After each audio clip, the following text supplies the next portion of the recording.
Hi friends, ಇವತ್ತು ಸೋರೆಕಾಯಿ ಬೇಳೆ ಸಾಂಬಾರು ಹೇಗೆ ಮಾಡೋದು ಅಂತ ಹೇಳ್ಕೊಡ್ತೇನೆ ಬನ್ನಿ. ಮೊದಲಿಗೆ ಸೋರೆಕಾಯಿನ ಈ ಥರ ಕಟ್ ಮಾಡಬೇಕು. ರುಚಿಗೆ ತಕ್ಕಷ್ಟು ಉಪ್ಪು ಹಾಗೂ ಬೆಲ್ಲನ ಹಾಕ್ಕೊಂಡಿದ್ದೇನೆ.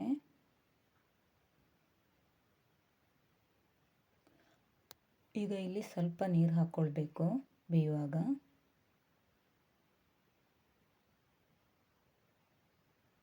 ಇಷ್ಟು ಸಾಕು.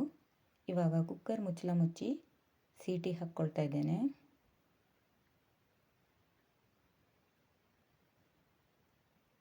ಹೋಳುಗಳು ಬೇಯ್ತಾ ಇರಲಿ, ವಿಶಿಲ್ ಹೊಡೆಯೋದು ಬೇಡ, ಸೋರೆಕಾಯಿ ಬೇಗನೆ ಬೇಯುತ್ತೆ. ನಾನಿಲ್ಲಿ ಇದಕ್ಕೆ ಹಸಿರು ಬೇಳೆ ತೊಗೊಂಡಿದ್ದೇನೆ, ನೀವು ಬೇಕಾದರೆ ತೊಗರಿಬೇಳೆ ತೊಗೊಳ್ಬೋದು. ಹಸಿರು ಬೇಳೆನ 10 ನಿಮಿಷ ನೆನೆ ಹಾಕಿಟ್ಟಿದ್ದೇನೆ. ಬೇಯಲಿಕ್ಕೆ ಇಡ್ತೀನಿ ಇವಾಗ ಕುಕ್ಕರಲ್ಲಿ. ತೆಂಗಿನ ಎಣ್ಣೆ ಹಾಕಿ ನೀರನ್ನು ಹಾಕಿದ್ದೇನೆ. ಸ್ಟವ್ ಆನ್ ಮಾಡಿಟ್ಟಿದ್ದೇನೆ. ಮುಚ್ಚಳ ಮುಚ್ಚಿದೆ. ಈಗ ಹೋಳುಗಳು ಬೇಯ್ತಾ ಬಂತು. ಸೆಕೆ ನೀರು ಬರೋದು ನೋಡಿ, ಅದರಲ್ಲಿ ಯಾವ ಥರ ಬಬಲ್ಸ್ ಬರ್ತಾ ಇದೆ. ಈ ಥರ ಜಾಸ್ತಿ ಜಾಸ್ತಿ ಆಗ್ತಾ ಹೋಗ್ತದೆ. ಆವಾಗ ಆಫ್ ಮಾಡ್ಕೊಳ್ಬೇಕು. ಇನ್ನೇನು ವಿಶಿಲ್ ಹೊಡೆಯುತ್ತೆ ಅನ್ನುವಾಗ ಆಫ್ ಮಾಡಿದರೆ ಸಾಕು.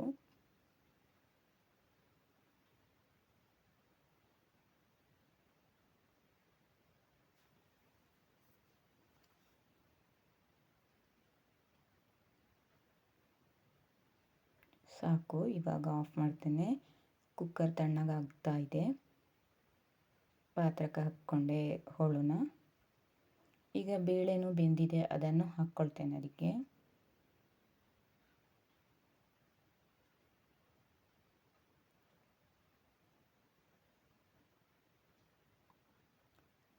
ಬೇಳೆ ಎಲ್ಲ ಹಾಕಿ ಒಂದ್ಸರಿ ಚೆನ್ನಾಗಿ ಹೋಳು ಮತ್ತು ಬೇಳೆ ಚೆನ್ನಾಗಿ ಮಿಕ್ಸ್ ಹಾಕಬೇಕು.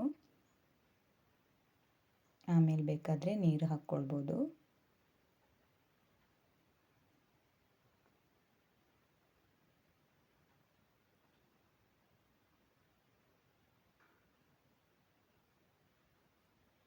ಸ್ವಲ್ಪ ನೀರು ಹಾಕ್ಕೊಂಡಿದ್ದೇನೆ. ಇವಾಗ ಇದಕ್ಕೆ ಹುಳಿ ನೀರನ್ನು ಹಾಕ್ತಾ ಇದ್ದೇನೆ.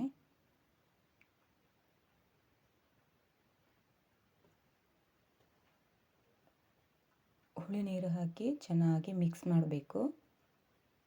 ಒಂದೆರಡು ಕುದಿ ಬಂದ ನಂತರ ಸಾರಿನ ಹುಡಿ ಹಾಕ್ತೇನೆ. ಚೆನ್ನಾಗಿ ಮಿಕ್ಸ್ ಆಗ್ತಾ ಇದೆ ಹುಳಿ ಎಲ್ಲ, ನೀರೆಲ್ಲ ಇದರ ಜೊತೆ, ಹೋಳಿನ ಜೊತೆ. ಕುದೀಲಿ, ಆಮೇಲೆ ಸಾರಿನ ಹುಡಿ ಹಾಕ್ತೇನೆ. ತೋರಿಸ್ತೇನೆ ಎಷ್ಟು ಅಂತ ನೋಡಿ. ಕುದಿ ಬಂತೀಗ ಹುಳಿ ಹಾಕಿ, ಹುಳಿ ನೀರು ಹಾಕಿ. ಇವಾಗ ಅದಕ್ಕೆ ಸಾರಿನ ಹುಡಿ ಹಾಕ್ತೇನೆ. ನಾನಿಲ್ಲಿ 4 ಚಮಚ ಸಾರಿನ ಹುಡಿ ಹಾಕಿದ್ದೇನೆ. ಸಾರಿನ ಹುಡಿ ಹಾಕ್ಬೋದು, ಸಾಂಬಾರಿನ ಹುಡಿನೂ ಹಾಕ್ಬೋದು, ರುಚಿಯಾಗಿರುತ್ತೆ.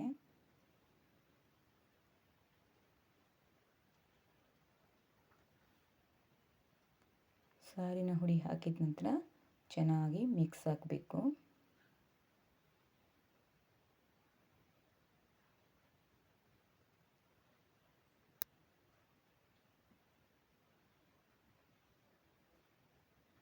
ನಮ್ಮ ದಕ್ಷಿಣ ಕನ್ನಡ ಸೈಡಲ್ಲಿ ಇದನ್ನು ಬೋಳ್ಕುದಿಲು ಅಂತ ಹೇಳ್ತೇವೆ. ಇವಾಗ ಇದು ಚೆನ್ನಾಗಿ ಕುದಿ ಬರಬೇಕು. ಹಾಗೆ ನನ್ನ ಚಾನಲ್ಗೆ ಇನ್ಯಾರೆಲ್ಲ ಸಬ್ಸ್ಕ್ರೈಬ್ ಆಗಿಲ್ಲ, ಸಬ್ಸ್ಕ್ರೈಬ್ ಆಗಿ, ಶೇರ್ ಕೊಡಿ, ಲೈಕ್ ಕೊಡಿ.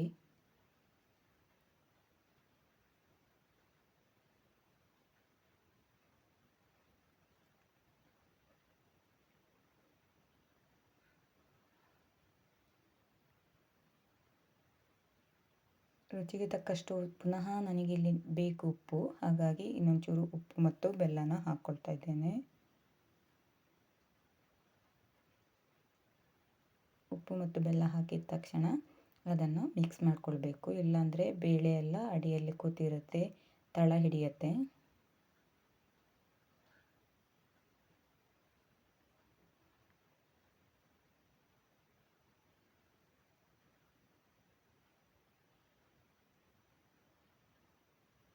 ಚೆನ್ನಾಗಿ ಕುದಿ ಬರ್ತಾ ಇದೆ. ಇವಾಗ ಆಫ್ ಮಾಡ್ಕೊಳ್ತೇನೆ.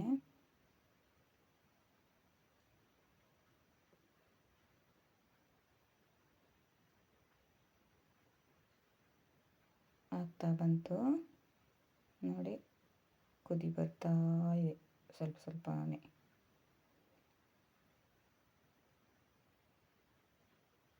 ಆಯಿತು ನೋಡಿ, ಈ ಥರ ಚೆನ್ನಾಗಿ ಕುದಿ ಬರಬೇಕು.